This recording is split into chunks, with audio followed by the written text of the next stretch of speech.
6.023 into 10 to the power of 23. So basically, what the significance of this number is that 1 mole of a substance, 1 mole of a substance contains Avogadro number of particles. So for example, 1 mole of atoms means 6.023 into 10 to the power of 23 atoms. 1 mole of molecules means 6.023 into 10 to the power of 23 molecules. 1 mole of ions means 6.023 into 10 to the power of 23 ions. So as you can see over here, so when I talk about the definition of a mole, now let's study this definition more closely. 1 mole of a substance is the amount that contains the same number of specific particles. So the reason I've written specific particles, it's because these can be atoms, these can be molecules, and these can be ions. So it can be anything. So same number of specific particles as the number of atoms in 12 grams of carbon 12. So 12 grams of carbon 12 is basically, as we will understand in the slides to come, when we will do mole calculations, we will understand that 12 grams of carbon 12 refers to 1 mole of carbon 12. So 1 mole of carbon 12 contains 6.023 into 10 to the power of 23 atoms, and that's why 1 mole of a substance is the amount that contains the same number of specific particles, which means the particles can be atoms, molecules, or ions, as the number of atoms in 12 grams of carbon 12, which means 1 mole of carbon 12, which means 6.023 into 10 to the power of 23 atoms. So that's what mole and Avogadro constant mean. So calculating AR using mass spectra. So we were talking about relative atomic mass. I have given you the definition here again. It's the same definition that I had written in the previous slide. But the reason I have written it over here as well is because we emphasize on what it actually means. So for example, we have chlorine, okay?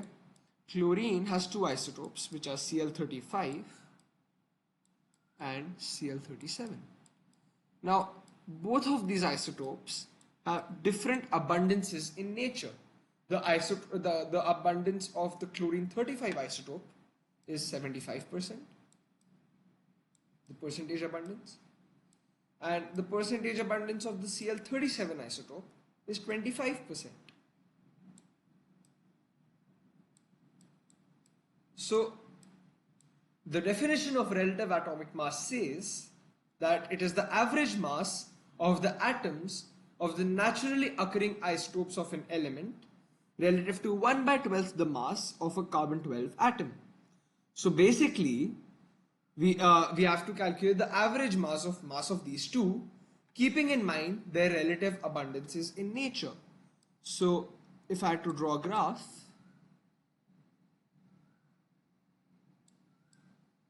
where this is the relative abundance,